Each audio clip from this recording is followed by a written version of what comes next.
선택에 있어서 하나님을 기억하는 것, 두 번째 충분한 예산을 세우는 것, 그리고 세 번째로 그것을 실천에 옮기는 것.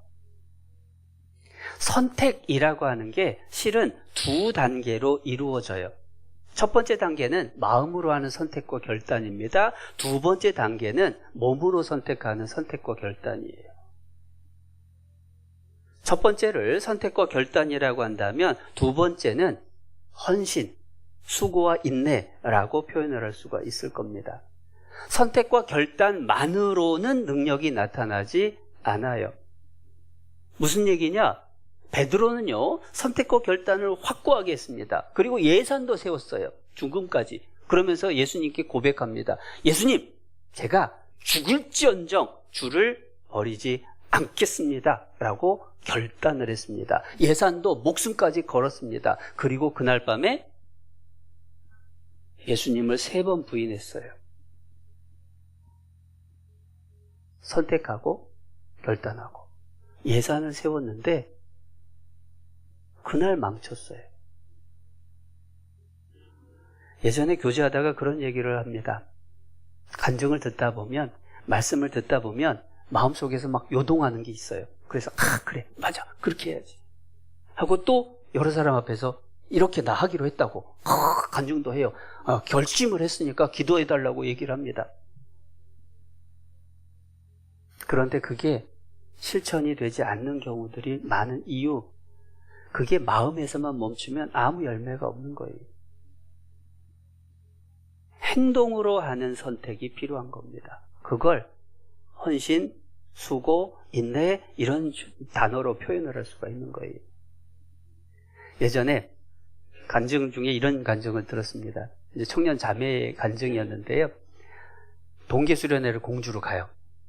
공주로 가가지고 말씀을 듣다 보면 참 막 위로받고 힘이 되고 하잖아요. 근데 친한 자매들 이제 같이 옆에 앉아서 듣는데 옆에 있는 자매가 말씀을 듣다가 막 눈물을 흘리면서 뭔가 마음에 막 정하는 것 같아요. 근데 그 옆에 있던 자매, 그 자매 눈물을 흘리면서 이제 마음의 각오를 새롭게 하는 그 자매 옆에 있는 친한 자매가 그걸 보면서 한마디 하는 걸 들었어요. 그 옆에 친한 자매가 이 눈물을 흘리는 자매를 향해서 이런 말을 했답니다. 자매야, 또 울어? 그 짧은 몇 마디 속에 많은 게 담겨 있죠. 작년에도 울었어요. 재작년에도 울었어요. 그 전에 해도 울었어요. 해마다 연초에 말씀 속에서 결심을 하고 각오를 하고 내가 죽기까지 하겠습니다. 예산을 세웠어요. 근데 다음 날부터 또 안 해요. 아무 소용없다라는 겁니다. 몸으로 움직여야 돼요. 순종해야 돼요. 그런데 이 몸으로 선택하는 이게 쉽지 않은 이유가 뭐냐면 당장 어떤 결과가 보이지 않기 때문에 어려워요. 우리가 기억해야 될 건 뭐냐면 우리의 선택과 결단에 합당한 열매를 하나님이 주시기까지는 순종하는 삶, 기다리고 인내하고 희생하고 수고하는 시간이 반드시 필요하다라는 거예요. 가족 전도를 위해서 결심을 합니다. 내가 죽는 한이 있어도 진짜 내 가족들 천국 가게 하기 위해서 내가 죽음이라도 각오하겠습니다. 결심 좋아요. 기도하는 거 좋아요. 그런데 실제로 입을 열어야죠. 실제로 찾아가야죠. 근데 문제는 당장 내가 얘기 딱 꺼내자마자 아이고 그런 게 있었냐고 진작 말하지 하면서 들어주는 게 아니라는 겁니다. 오히려 전했는데 화를 내고 전했는데 무시당하고 전했는데 그럴 거면 연락도 하지 말라고 하고 아니 나는 올바른 선택을 하고 결단을 하고 예산을 세워서 실천을 하려고 했더니 당장에 돌아오는 것은 전혀 다른 결과가 나타나는 것처럼 보이기 때문에 우리가 실천에 옮기는 것을, 참고 인내하는 것을 못할 때가 많더라.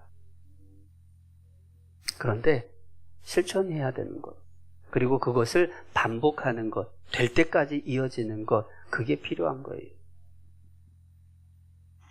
예산이 작아서 망설이는 것도 많아요. 아유, 바빠서 안 되고, 멀어서 안 되고, 듣기 싫어하니까 안 되고, 또 화내니까 안 되고. 그거 다 듣겠다라는 예산을 세우는 것이 먼저고, 그리고 그 예산이 세워졌다면 당장의 변화가 보이지 않는다라고 하더라도 실제로 그것이 하나님 약속이니까 될 거라고 믿고 행동으로 계속해서 옮기는 것이 필요한 겁니다. 룻은요, 행동으로 옮겼어요. 실제로 시어머니 따라갔어요. 아니나 다를까 실제로 눈앞에 펼쳐진 상황은 비참합니다. 룻기 돌아가 보죠. 룻기 2장 2절. 모압 여인 룻이 나오미에게 이르되 나로 밭에 가게 하소서. 내가 네게 은혜를 입으면 그를 따라서 이삭을 죽겠나이다. 나오미가 그에게 이르되 내 따라 갈지어다 하매. 아니나 다를까 이스라엘 갔더니요, 먹을 게 없네요. 시어머니하고 며느리하고 서로 얼굴 보고 손가락 빨고 있어요. 그 상황에서 이제 며느리 룻이 어머니한테, 어머니 저 밭에 나가서 이삭 줍기라도 할게요. 이삭 줍기라고 하는 것은 당시 율법에 따르면 가난한 자나 이방인들이 하는 일이에요. 고아나 과부로 대표되는 가난한 백성들이 하는 일입니다. 요즘 말로 쉽게 설명하면 거지가 하는 일이었어요.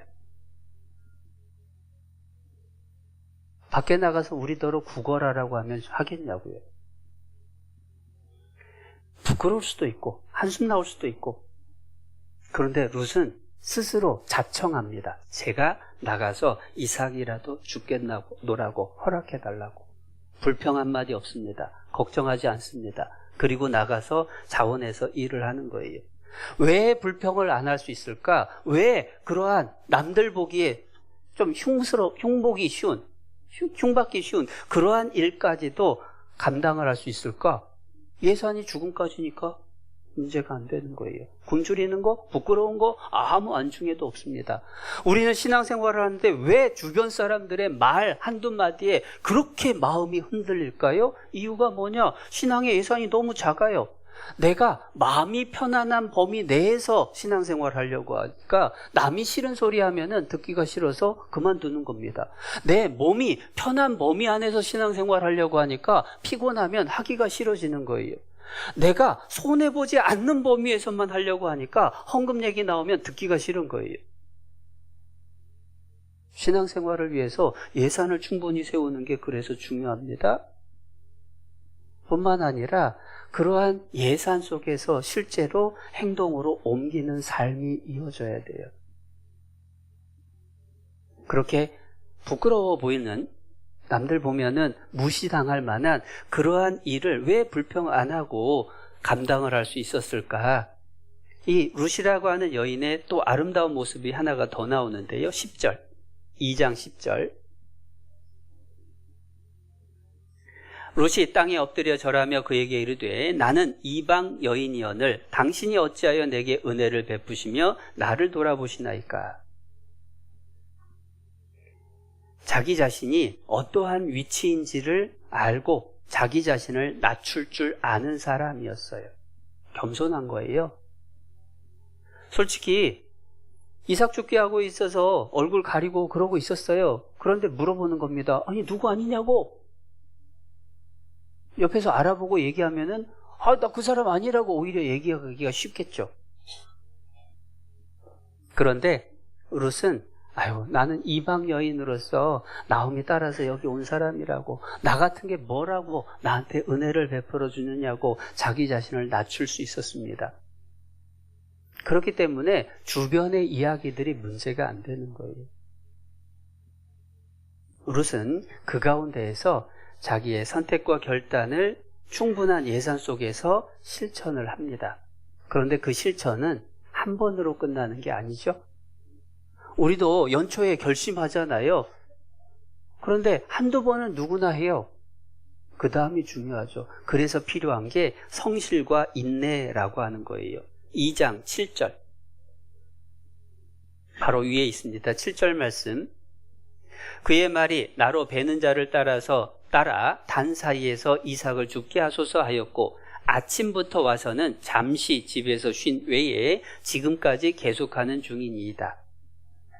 이제 이 밭의 주인인 보아스가 밭에 일 돌아가는 상황 보러 나왔다가 거기 일하는 사환을 불러다가 아니 저 이삭 줍는 여자가 누구냐 어떤 사람이냐라고 물었을 때에 설명하는 내용인 거예요. 거기에서 룻이 이삭 줍기를 어떻게 했는지가 나오죠.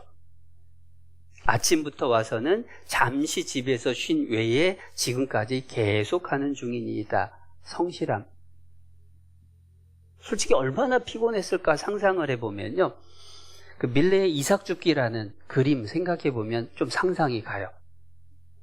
밀레 이삭 줍기 보면은 다리는 뻗고 허리는 굽히고 그 상태에서 이삭을 줍습니다. 우리나라는 밭일하면은 주저앉아가지고 일을 하죠. 그런데 거기는 안 그래요. 엎드려가 이게 다리를 주저앉지 않고 그냥 허리 굽혀가지고 하는 겁니다. 자, 그런 자세로 이삭 줍기 여러분한테 하라고 하면 몇 시간 할 수 있을까요? 아유, 룻이 젊으니까 그렇겠지. 뭐 젊은 청년들은 그렇다고 뭐 몇 시간씩 하루 종일 할 수 있을까요? 그런데 진짜 하루 종일 한 거예요. 얼마나 성실하게 했던지 나중에 주운 것들을 다 털어보니까 한 에바쯤 되더라. 한 에바면은 22리터입니다. 22리터면은 이만큼 주운 거예요.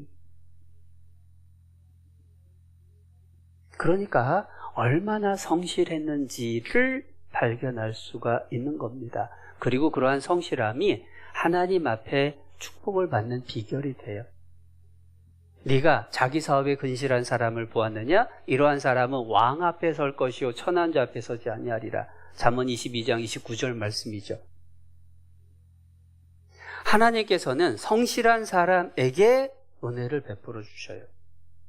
예수님도 말씀을 하십니다. 요한복음 5장 17절에 내 아버지께서 일하시니 나도 일한다. 하나님께서는 천지를 창조하신 이후에 7일째 안식하셨다가 인간의 범죄로 그 안식이 깨졌습니다. 지금까지 구원하는 일을 하고 계셔요. 우주 만물을 다스리는 일을 하고 계셔요. 그분이 성실함입니다. 구원받은 우리가 성실해야 돼요. 인내해야 돼요. 그럴 때에 열매를 보게 되는 겁니다.